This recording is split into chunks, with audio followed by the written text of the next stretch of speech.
नमस्कार दोस्तों, मैं हूं आपका दोस्त लोकेश साहू और आप देख रहे हैं लोकेश छत्तीसगढ़िया यूट्यूब चैनल। आप सभी साथियों का हमारे इस मंच पर, हमारे इस चैनल पर बहुत बहुत स्वागत है, बहुत बहुत अभिनंदन है। दोस्तों, इस वीडियो में बात करेंगे अभी जो वर्तमान में होने वाले 10,000 शिक्षक भर्ती की, जिसमें 6 तारीख की कैबिनेट बैठक में जो 14,580 शिक्षक भर्ती के बचे हुए जो पद थे 2,489, उसको जोड़कर अब 12,489 पदों पर शिक्षक भर्ती होगी। ये कैबिनेट में बड़ा डिसीजन लिया गया है और 6 तारीख की कैबिनेट मीटिंग में कई सारी चीज़ों पर जो है सरकार ने स्पष्ट किया। सबसे पहले तो ये जो भर्ती होने वाली है वो बस्तर और सरगुजा संभाग में ही भर्ती होगी, उससे बाहर नहीं होगी। हालांकि चूंकि स्थानीय भर्ती कोड के साफ हो गया है, इसलिए इस भर्ती में पूरे राज्य भर के जो अभ्यर्थी हैं, जो परीक्षार्थी हैं, वो शामिल हो सकते हैं। लेकिन भर्ती सिर्फ बस्तर और सरगुजा संभाग में ही होगी, उससे बाहर नहीं होगी। ये आप क्लियर कर लीजिए। और इसमें पदों को भी क्लियर कर दिया सरकार ने कि 6,285 जो पद हैं वो सहायक शिक्षक के होंगे, 5,772 पद शिक्षक के और 432 पद व्याख्याता के होंगे। हालांकि दोस्तों, अभी तक ये क्लियर नहीं हुआ है कि कौन कौन से विषय पर कितने कितने पद आएंगे। वो जब नोटिफिकेशन जारी किया जाएगा उसमें बहुत सारी चीज़ें स्पष्ट होगी और उसमें यह भी स्पष्ट होगी कि कौन कौन से सब्जेक्ट में कितने कितने पद दिए जाएंगे। और इसमें एक और बड़ा डिसीजन ये लिया गया उस कैबिनेट बैठक में कि इसमें जो शिक्षा विभाग के स्कूलों में पहले से जो कार्य कर रहे हैं अतिथि शिक्षक, उनके लिए प्रत्येक वर्ष 2 अंक बोनस दिया जाएगा इस भर्ती में, और अधिकतम जो होगा उनका 10 अंक होगा। इसको मैं समझा दूं, इसके लिए बहुत ज़्यादा कमेंट आ रहे हैं बीच में। तो ऐसा है दोस्तों कि जो अतिथि शिक्षक पहले से कार्य कर रहे हैं 8 साल 10 साल पहले से, उनको प्रत्येक वर्ष 2 अंक बोनस दिया जाएगा, लेकिन 10 अंक से ज़्यादा नहीं हो सकता है। मान लीजिए कोई 3 साल से कार्य कर रहा है कोई स्कूल में, कोई अतिथि शिक्षक है, तो 3 साल का हर साल 2-2 अंक बोनस जोड़ा जाएगा तो उनका 6 अंक हो जाएगा। लेकिन मान लो कोई अतिथि शिक्षक 10 साल से कार्य कर रहा है तो उसका आप 2-2 अंक प्रति वर्ष जोड़ेंगे तो 20 अंक बोनस हो जाएगा। और यहाँ पर तो अधिकतम 10 अंक बोला गया है, तो 10 अंक से ज़्यादा नहीं होगा। आप कितने भी वर्ष सेवा कर लें, लेकिन एक वर्ष में 2 अंक बोनस मिलेगा। मान लो आप 2 साल अतिथि शिक्षक के रूप में कार्य किए हैं तो आपको 4 साल, लेकिन वो जो अंक होगा वो 10 अंक बोनस से अधिकतम नहीं हो सकता है। आप 10 साल भी सेवा दिए होंगे तो भी आपका 10 ही अंक जुड़ेगा अधिकतम, उससे ज़्यादा नहीं होगा। ये उनके लिए बड़ा डिसीजन लिया गया है। मेरे ख्याल से इस मुद्दे को आप समझ ही गए होंगे। दोस्तों, इस वीडियो में मैं 4-5 महत्वपूर्ण अपडेट दूंगा, इसीलिए फटाफट आपको बता देता हूँ। और इस कैबिनेट बैठक में दोस्तों ये डिसीजन जो है वो लिया गया है, अब ये कंफर्म हो गई है। अब इस भर्ती को लेकर कई सारे अलग अलग मुद्दे भी खड़े हो रहे हैं। सबसे पहले तो अंतिम वर्ष में जो अभ्यर्थी हैं, जो परीक्षार्थी हैं डीएड बीएड वाले, वो भी मांग कर रहे हैं, लगातार उनके तरफ से ज्ञापन सौंपा जा रहा है।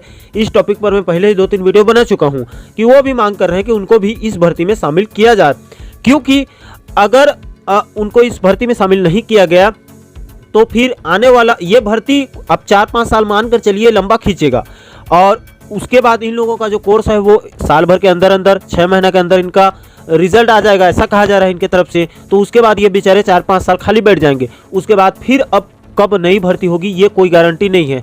तो ऐसे में इनका डीएड बीएड भी बेकार हो जाएगा, बेकार हो सकता है, इसीलिए ये मांग कर रहे हैं। ये हो गया एक मुद्दा। अब मैं थोड़ा आगे और बढ़ता हूँ, 1-2 और टॉपिक पर बात करूँ तो टीटी को लेकर एक अपडेट है, इसी भर्ती से जुड़ा हुआ है वो भी। तो टीटी जो कि दोस्तों 18 सितंबर को उसकी एग्ज़ाम होने वाली है, आपको पता होगा। उस दिन नेट और नेट की भी एग्ज़ाम होने वाली है और कई सारी परीक्षाएं होने वाली है। तो इसको लेकर भी अभ्यर्थी चिंतित हैं कि एक ही दिन कई सारी पेपर होगी तो हम टीटी का एग्ज़ाम नहीं दे पाएंगे। इस मुद्दे को भी बढ़ चढ़ कर उठाया जा रहा है। मेरे ख्याल से ना डेट को थोड़ा आगे पीछे सरकार को कर देना चाहिए, ताकि अभ्यर्थियों के भविष्य के साथ खिलवाड़ ना हो। एक ही दिन सभी पेपर होगी तो जाहिर सी बात है कोई ना कोई एग्ज़ाम तो छूट ही जाएगी, और परीक्षार्थी जो हैं अभ्यर्थी वो बेचारे बहुत मेहनत कर रहे हैं। ऐसे में किसी का भी नुकसान ना हो, सरकार इस मुद्दे को समझे और थोड़ा सा टेट के एग्ज़ाम को 2-4 दिन आगे पीछे कर दे, ताकि इन लोगों को भी थोड़ा मौका मिले तैयारी करने में और ज़्यादा। ये हो गया टेट को लेकर दोस्तों। अब मैं आगे बढ़ता हूँ और इसी भर्ती से जुड़ा हुआ एक और नई और बड़ी खबर ये है कि सेटअप अभी तैयार नहीं हुआ है। ये खबर आ रही है हरिभूमि में प्रकाशित हुई, इनकी रिपोर्ट को देखिए। सेटअप अभी तैयार नहीं, इसलिए विषयवार शिक्षक तय नहीं। भर्ती के पूर्व रिक्त पदों के आधार पर निर्धारण किया जाएगा। तो मेरे ख्याल से नोटिफिकेशन में कुछ समय और लग सकता है, क्योंकि सेटअप अभी तैयार नहीं हुई है। यह है कुछ महत्वपूर्ण अपडेट। अब कुछ महत्वपूर्ण मुद्दे हैं इस भर्ती को लेकर, उस पर मैं थोड़ा बात कर दूं। तो सबसे बड़ा मुद्दा यह है, अभी हालांकि नोटिफिकेशन जारी नहीं हुआ है, जब नोटिफिकेशन जारी होगा तभी स्पष्ट होगा। मैं एक बार और साफ कर देना चाहता हूँ, लेकिन अभी जो मुद्दे खड़े हो रहे हैं उस पर बात करना भी बेहद जरूरी है। लगातार कमेंट भी आ रहे हैं। सबसे पहले मैं बात करूं दोस्तों, तो इसमें ग्रंथपाल और कला शिक्षक भर्ती वाले जो हैं उनके तरफ से चिंता जताई जा रही है लगातार, कि क्योंकि उनका भर्ती जो है वो कई सालों से अटका हुआ है।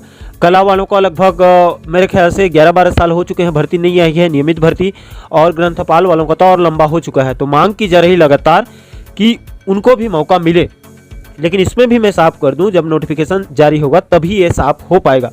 लेकिन मांग उठाई जा रही है ग्रंथपाल और कला वाले अभ्यर्थियों की तरफ से। यह है दोस्तों इस भर्ती को लेकर। और इसमें एक है विषय बाध्यता को लेकर, कुछ लोगों का कहना है कोर्ट केस लगा हुआ है, लेकिन मेरे पास उसका कोई पुख्ता सबूत नहीं है तो मैं उस पर बात नहीं कर सकता। लेकिन वो भी एक बड़ा मुद्दा है वर्ग 3 में विषय बाध्यता को लेकर।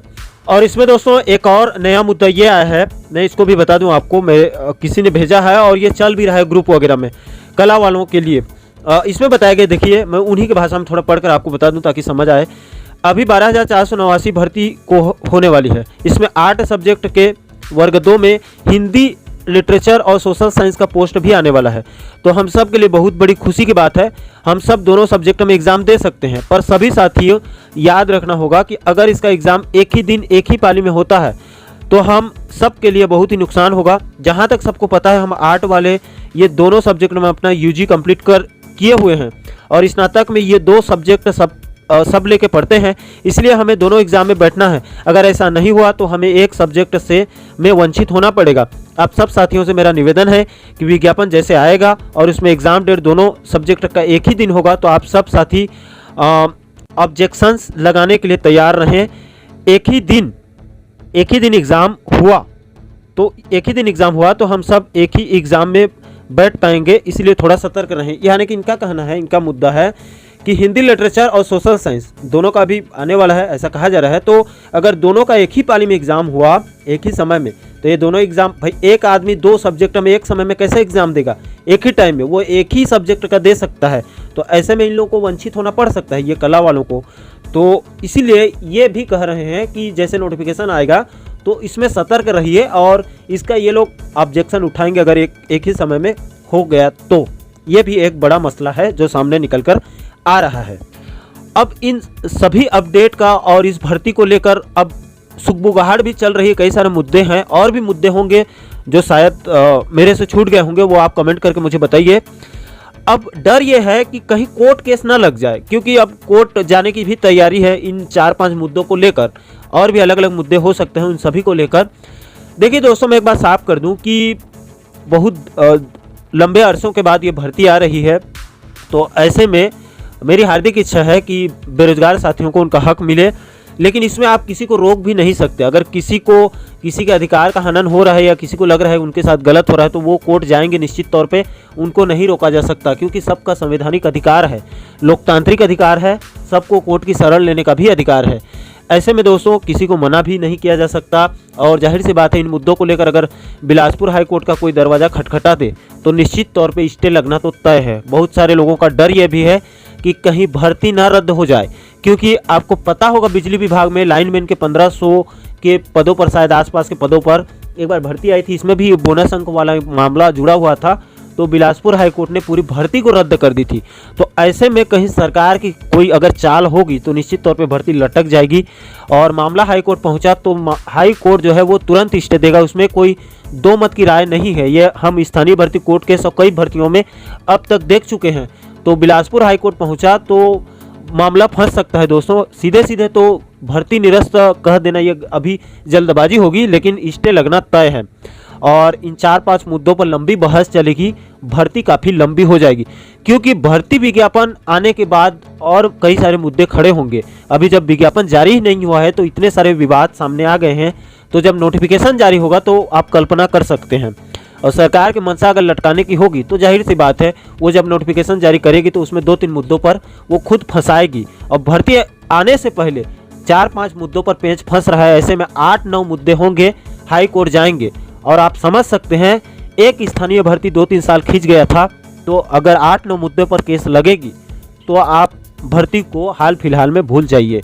लंबा चलेगा और धीरे धीरे आपको पता है बिलासपुर हाईकोर्ट में मामला जाता है तो जो कछुआ चाल है वो चाल से चलती है, डेट के ऊपर डेट मिलता है। और आप समझदार हैं दोस्तों, ज़्यादा कुछ कहूँगा तो फिर गलत होगा, लेकिन मामला अगर हाईकोर्ट पहुँचा तो निश्चित तौर पे भर्ती लेट होगी, स्टे भी लग सकता है। और मामला अगर और फंसा, अगर सरकार ठीक से जवाब नहीं दे पाई तो बिलासपुर हाईकोर्ट भर्ती को भी रद्द कर सकती है। बाकी मेरी ये हार्दिक इच्छा है कि ऐसा ना हो, बेरोजगारों को उनका हक मिले और नोटिफिकेशन जारी हो। जो भी समस्याएं हैं वो सरकार और बेरोजगार संगठनों के बीच में आपसी सहमति हो जाए, ऐसा कोई रास्ता निकले और मामला जो है हाई कोर्ट ना पहुंचे किसी प्रकार की, ताकि भर्ती सुचारू रूप से चल सके। बाकी आपकी क्या राय है दोस्तों, नीचे आप कमेंट सेक्शन में जरूर बताइए। और आपके और कोई मुद्दे हैं जो इस वीडियो में छूट गए होंगे तो उसको भी आप एड्रेस कीजिए, हम आने वाले वीडियो में उसको भी कोशिश करेंगे आप लोगों को नए वीडियो में बताने की। बाकी ये है नई शिक्षक भर्ती को लेकर जो 12,000 से भी ज़्यादा अभी होने वाले हैं, इसको लेकर कुछ महत्वपूर्ण अपडेट, कुछ महत्वपूर्ण मुद्दे, कुछ महत्वपूर्ण खबर की। और आप आगे भी नई शिक्षक भर्ती से जुड़े अपडेट, पल पल के अपडेट को बारीकी से समझना चाहते हैं सरल शब्दों में, तो हमारे साथ आप बने रहिए। तो दोस्तों आशा करता हूं कि आप इस वीडियो के माध्यम से पूरे मुद्दे को अच्छे से समझ गए होंगे। दोस्तों इस पूरे मामले पर आपकी क्या राय है, आप नीचे कमेंट सेक्शन में अपनी प्रतिक्रिया जरूर दीजिए।